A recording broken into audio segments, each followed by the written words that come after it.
saja pengangkatan guru dan tenaga pendidikan honorer menjadi ASN, Komisi 10 DPR RI menyampaikan apresiasi kepada Dr. Insinyur Haji Isran Nur MSI, kemudian Bapak Christian Sohilait ST MSI, pada Dr. Haji Tabrani,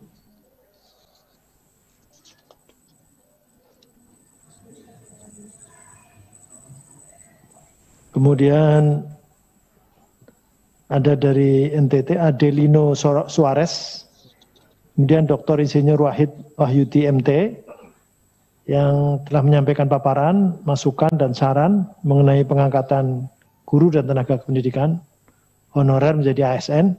Bahan tertulis ada yang belum menyampaikan ya? Ada yang belum menyampaikan secara tertulis mungkin dari mana ya? Ada yang belum tertulis? Oh, sudah semua ya? Ini tulisannya belum tersampaikan ya? Sudah ya?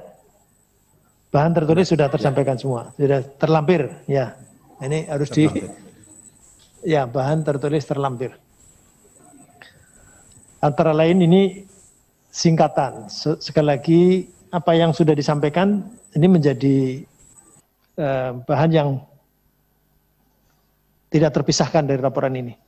Mohon maaf saya perpanjang dulu berapa menit? 15 menit ya. Barangkali ada masukan-masukan 15 menit, 12-15.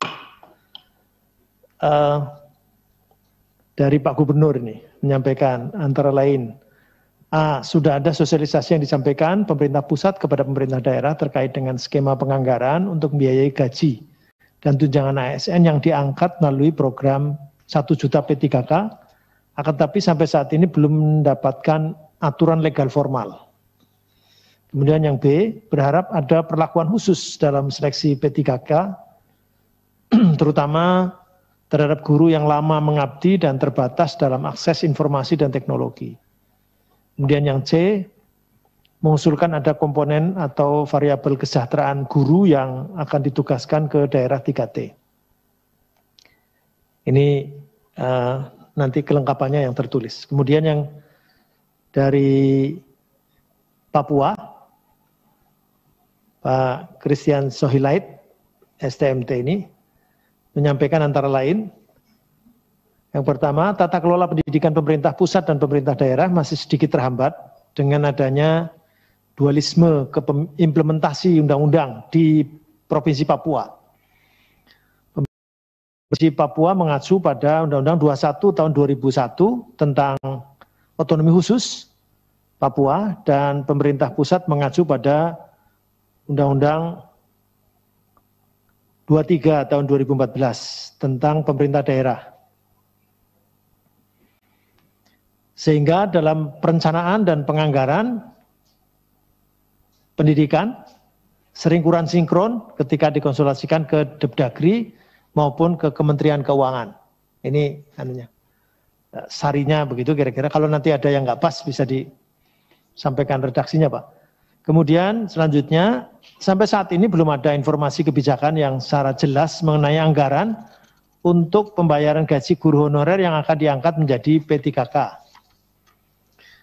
Yang ketiga, dalam pengangkatan guru ASN, semua penyandang disabilitas disatukan, tidak ada pengecualian.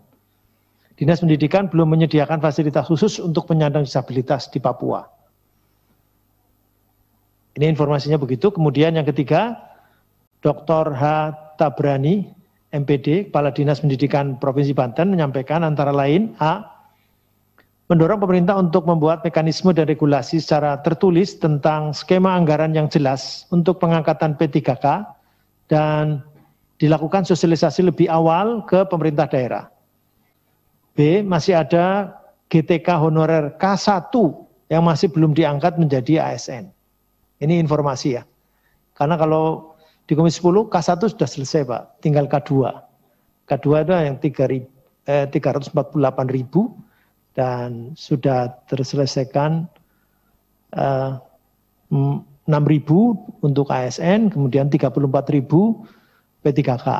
Sehingga masih sudah terkurangi, tapi bukan K1. K1 informasinya di sini sudah jadi ASN semua. Kalau ada ini berarti temuan baru, nanti kami butuh mungkin data lebih rincinya. Kemudian yang selanjutnya ada sekitar 7.000 guru honorer di sekolah dengan kebutuhan sekitar 11.000. Maksudnya apa ini? Kebutuhan gurunya 11.000. Itu 7.000 itu apanya? Yang tersedia 7.000. Yang sudah diisi oleh non-PNS 7.000. Kemudian yang diajukan cuman berapa ya Pak? Yang diajukan menjadi guru honor di sekolah negeri. Oh, 7.000 guru honor di sekolah negeri. Redaksinya begini, ada sekitar 7.000 guru honor di sekolah negeri dan 16.000 di sekolah swasta.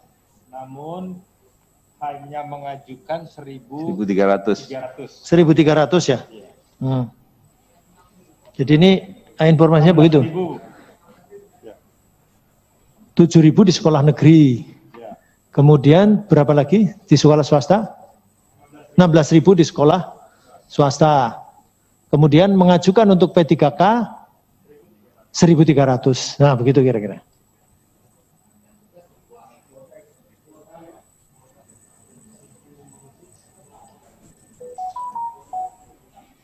Kuotanya berapa?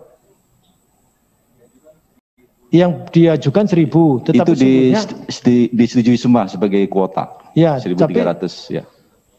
Tapi sesungguhnya butuhnya berapa? 11.000. 11.000. Jadi 11.000 tetapi hanya mengajukan 1.300. Ya, karena tadi kemampuan keuangan. Soal kejelasan anggaran tadi kita masih ragu-ragu. Ya sama, Kabupaten Bekasi juga begitu. Butuhnya 8.000 hanya mengajukan 500 karena analisa beban kerja. Begitu kan ya Pak? Sehingga APBD tidak mungkin. Nah makanya nanti semakin jelas nanti. Kemudian yang D, perlu ada formula agar guru yang terseleksi tetap terjaga kualitasnya. Begitu maksudnya. Begitu ya Pak? Nah itu kemudian Pak dari NTT,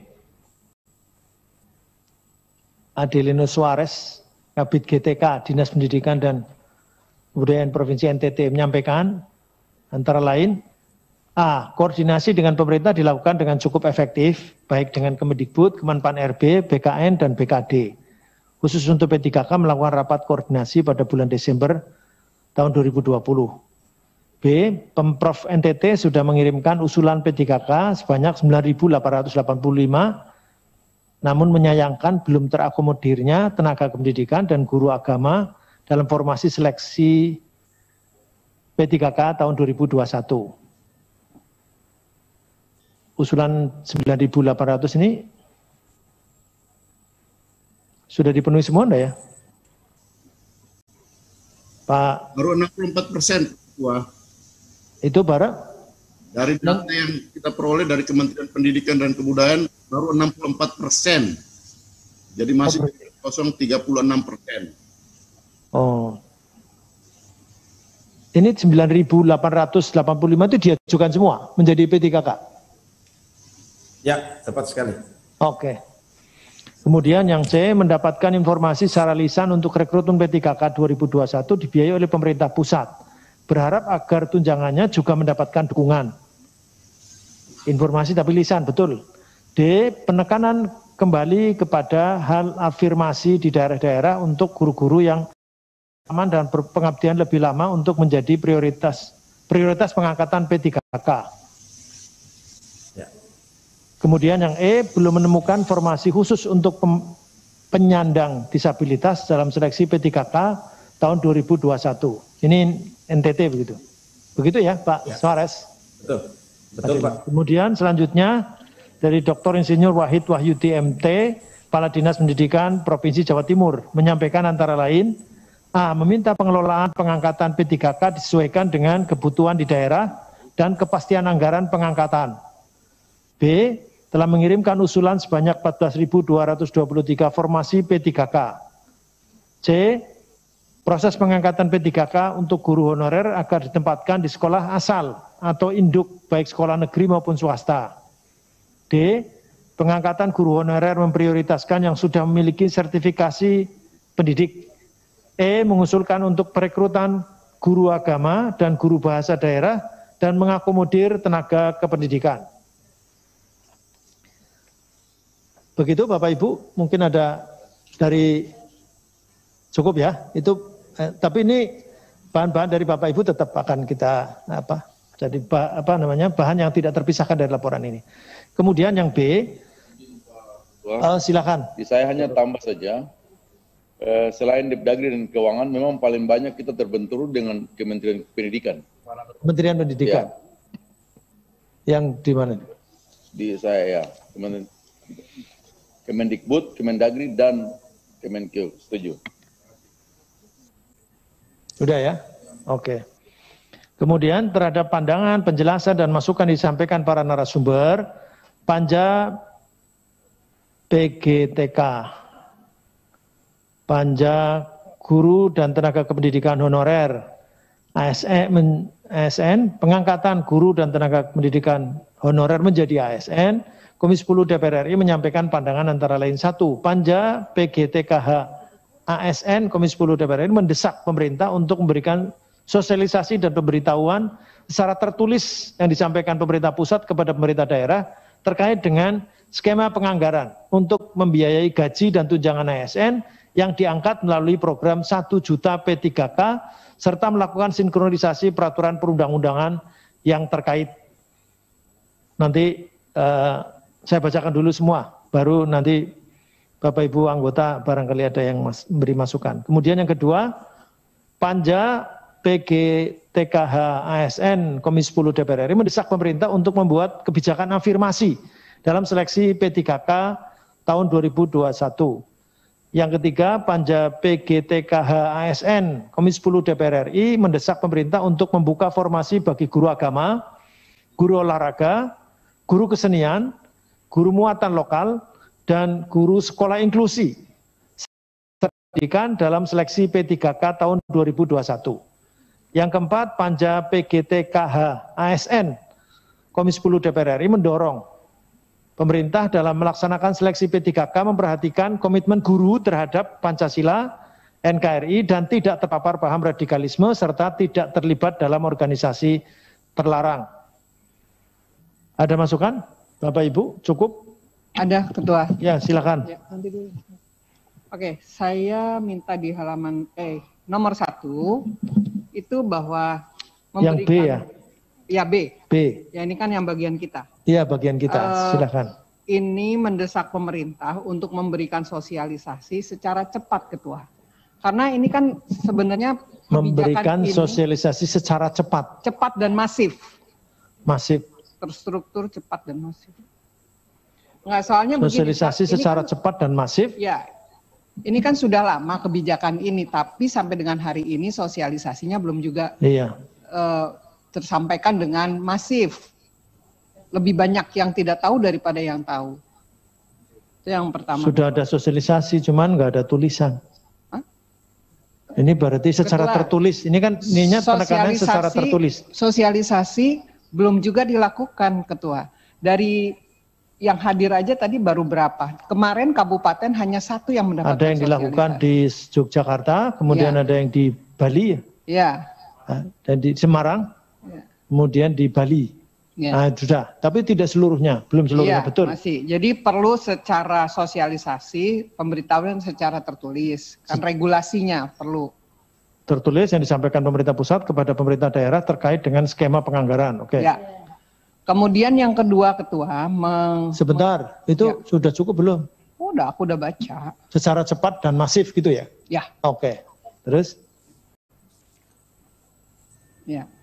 Kemudian yang kedua, nomor 2, ini tadi juga mengakomodir dari Provinsi Banten, ini bagus sekali. Afirmasinya ini disebutkan aja, yaitu 3T, usia, masa pengabdian, kemudian mengajar di SLB, dan lain-lain yang terkait gitu. Kebijakan afirmasi seperti? Ya, seperti masa pengabdian. Masa pengabdian, lama masa pengabdian. Ya, masa pengabdian, ya usia, betul. Usia. Masa pengabdian. Masa pengabdian. Kemudian pengalaman 3T, mengajar, pengalaman mengajar di daerah 3T. Ada lagi? Bukan pengalaman mengajar, Ketua. Namanya apa? Ya, tidak mesti ngajar. Kalau tenaga pendidikan namanya apa? Ya, pengalaman mengabdi. Pengabdian ya. Pengalaman mengabdi di daerah 3T. Kemudian itu SLB tadi. Oh, SLB, sekolah ya, luar biasa. Inklusi. Dan lain, maksudnya kita tetap membuka, nggak nutup. Ya. Yang ke belakangnya apa disebutnya? Namanya apa tadi? PLH ya Pak? Pak Banten tadi istilahnya apa? Pendidikan. PLB. Pendidikan luar biasa. Luar biasa. PLB. Ya. PLB. Ya. SKH, Sekolah Kebutuhan Sekolah Khusus. Luar Biasa. SLB. SLB sekarang menjadi Sekolah Kebutuhan Khusus. Sekolah Luar Biasa. Kebutuhan khusus. Sekolah Kebutuhan Khusus. Koma. Ya. Ya. Ini satu lagi, ini harus terbuka Ketua. Di belakangnya harus dibuka, mungkin nanti ada kriteria lainnya. Dan kriteria lainnya. Apa maksudnya? Sudah cukup. Maksudnya kan kalau kayak gini ntar tertutup, ini saja. Siapa tahu dalam perjalanan ada masukan lain lagi yang memang cocok nanti dibawa. untuk ini. Maksudnya, ya. Dan kalimatnya dan lain-lain dan lainnya. Dan kriteria lainnya. Cocok dan kriteria lainnya. Kriteria lainnya itu, nanti berarti ya. Ya, siapa tahu nanti ada ya. yang baru ada masukan lainnya. Saya 1 dan 2 itu Ketua cukup. Terima kasih. Cukup ya. Makasih Ibu Dewi Koryati. Izin pimpinan. Iya, silakan Mas Bram. Menambahkan tadi yang bagian 2. Saya ingin memberi masukan bahwa kebijakan afirmasi ini kan sudah diterima oleh pemerintah pusat. Iya. Tapi maksud kami adalah untuk ditimbang lebih berat, istilah lebih difokuskan ke situ afirmasi dibandingkan untuk membuat kebijakan tes afirmasi yang lainnya. Jadi dinilai lebih lah kebijakan afirmasi itu dalam proses seleksi P3K. Gimana kalimatnya Mas Bram?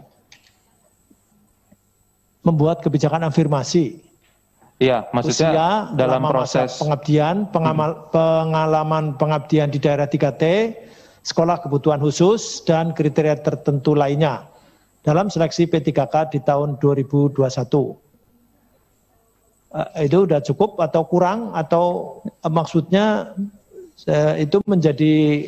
Jadi kebijakan afirmasi itu lebih diperhatikan daripada tes. Diutamakan dibanding tes, maksud saya seperti itu. Bagaimana redaksinya Mas Bram?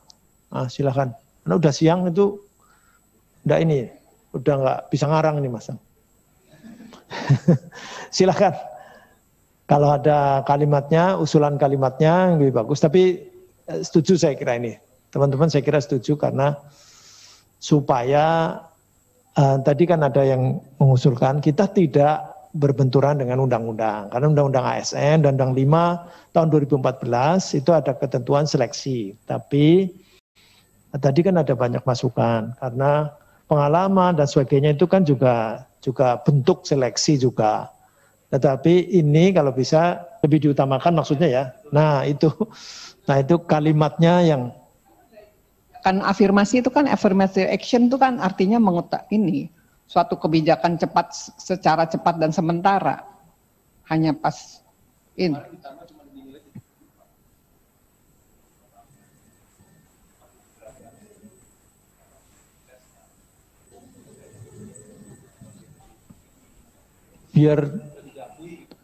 Biar teman-teman dengar, Mas Bram dinyalakan ini. Iya, kemarin hasil dari kunjungan kerja kita di Bekasi sempat disampaikan kebijakan afirmasi itu dinilai sekitar 75 dari. Izin Ketua, dengan mengutamakan kebijakan afirmasi. Betul. Ditambahkan mengutamakan. Jadi mendesak untuk membuat kebijakan dengan mengutamakan afirmasi. Tindakan cepat sementara itu kan dengan mengutamakan. Dengan mengutamakan afirmasi. Yes, betul itu. Ya. Ketua, satu lagi Ketua, itu kita seragamkan aja. Jadi misalnya itu yang Ini kan yang nomor 2, terakhirnya dalam seleksi P3K tahun 2021. Betul. Gimana kalau kita seragamkan jadi program 1 juta P3K? Dalam 1 juta, saya lalu menyebut ya. Iya. Jangan kita jangan seragamkan. ngambang. Kalau itu kita pakai aja istilah 1 juta P3K. 1 juta P3K.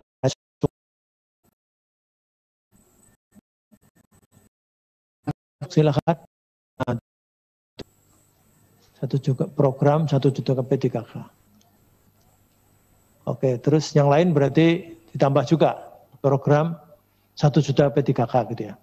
Panja PGTKH ASN Komisi 10 DPR RI mendesak pemerintah untuk membuka formasi guru agama, guru olahraga, guru kesenian, guru muatan lokal, dan guru sekolah inklusi serta tenaga kependidikan dalam seleksi program 1 juta P3K tahun 2021.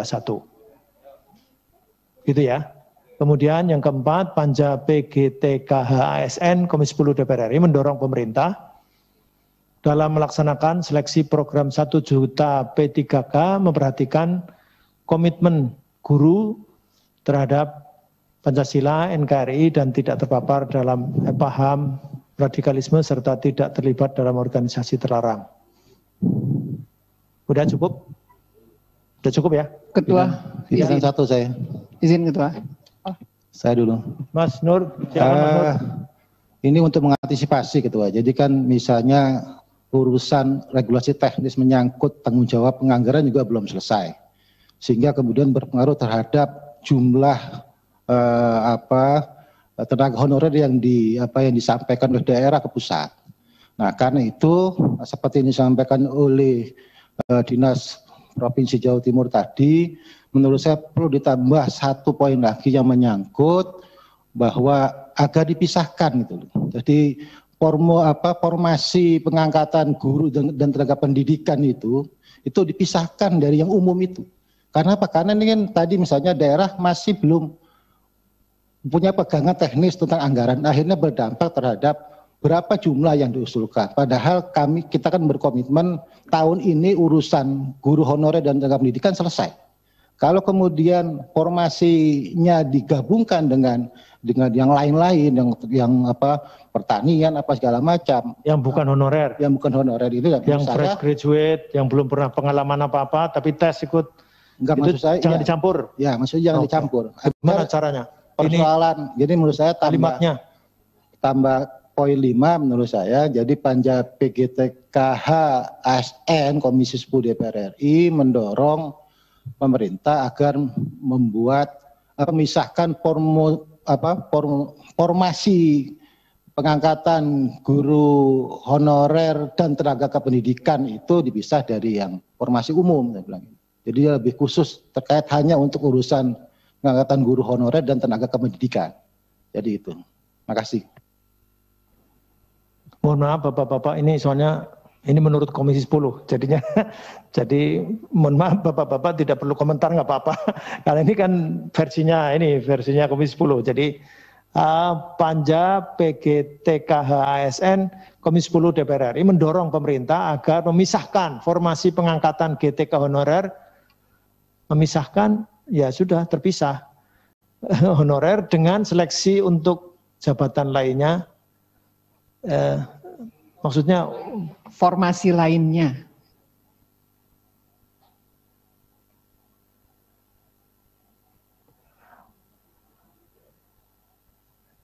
Maksudnya kan supaya honorer dan yang bukan itu dibedakan gitu kan ya? Itu kalimatnya gimana? Dengan seleksi untuk formasi lainnya. Iya, cukupkah begini? Cukup Ketua, sejelas. Cukup itu dipahami ya? Enggak, itu belum masuk substansinya. Nah, itu silakan. Jadi harusnya mendorong pemerintah agar memisahkan formasi pengangkatan GTK honorer guru dan tenaga pendidikan. Itu sudah, GTK itu guru dan tenaga pendidikan. Oh, sorry ya. Iya, apa perlu dipanjangkan? Guru dan tenaga pendidikan honorer dengan, oh iya, sudah ada kotaknya tapi belum dibuka, jadi nggak nyambung ini Mas Nur. Begitu ya Mas Nur ya? pengangkatan guru dan tenaga kependidikan honorer dengan seleksi untuk formasi lainnya. Sudah dipahami nih, kalimat begini sudah dipahami? Udah ya, Mas Nur ya? Cukup ya? Kalau cukup. Satu lagi. Iya. Tadi dari Banten mengisukan untuk kemudian pengangkatan membuka ruang untuk daerah sharing. Menurut saya yang ini ditutup, Ketua. Kita tuh fokus bahwa ini adalah APBN. Iya, karena sesuai dengan janji, jadi sesuai dengan janji Menteri begitu. Jadi Menteri pada raker bahwa memang pada tidak percaya, tetapi ini adalah APBN gitu. Nah, perkara bahwa nanti sharingnya seberapa karena kekurangan dan sebagainya itu nanti saya kira diregulasinya. Tetapi 1 juta ini di cover dulu. Faktanya bahasa sekarangnya hoak gitu.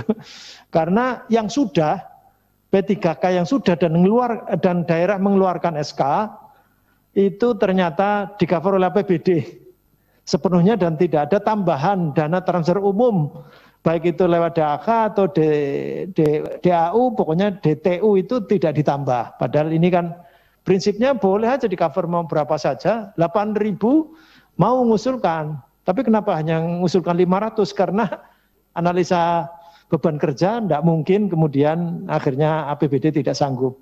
Nah ini itu mungkin, ini tapi dari Banten sudah nyampaikan, cuman ini Komisi 10 berpendapat seperti ini.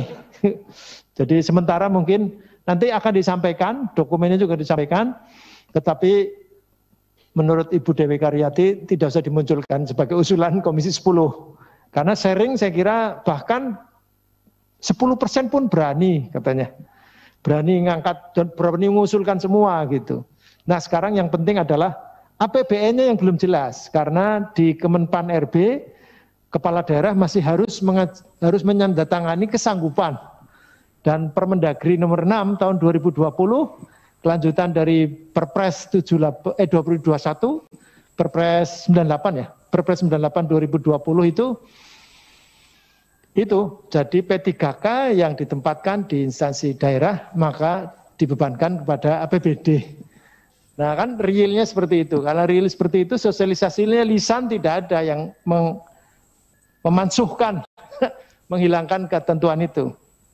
Ini mungkin saya kira usulan dari Ibu Dewi Karyati sementara tidak dimunculkan, meskipun ini sesungguhnya sangat bersahabat. Daerah kalau bisa seperti itu, kalau ditantang memang mau sharing ya berani gitu. Cuma nggak usah dimunculkan ya Pak Bu Dewi ya.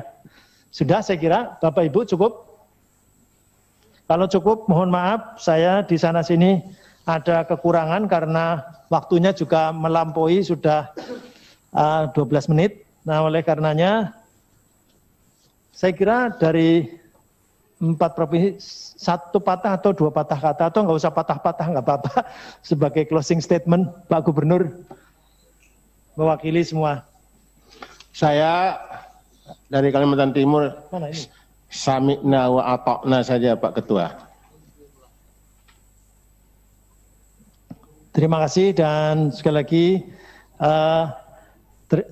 atas kehadirannya Pak Gubernur, Kepala Dinas dari Papua juga, kemudian dari Banten juga yang secara virtual dari NTT dan Jawa Timur. Sekali lagi di tengah kesibukan Bapak Ibu, ini nggak ada lain kecuali memang karena kita mau mendedikasikan diri kita, waktu dan tenaga kita untuk kepentingan bangsa dan negara, tentu meskipun hanya satu sektor yaitu sektor pendidikan, tetapi sektor pendidikan ini sangat penting dan mohon maaf juga barangkali yang memperhatikan atau menjadi pemirsa di lewat live streaming baik itu Instagram, Facebook atau mungkin media sosial lainnya yang dimiliki oleh DPR RI, barangkali ada masukan-masukan bisa disampaikan lewat Komisi 10 DPR RI selanjutnya. Inilah perkembangan diskusi kita tentang penyelesaian atau kerja dari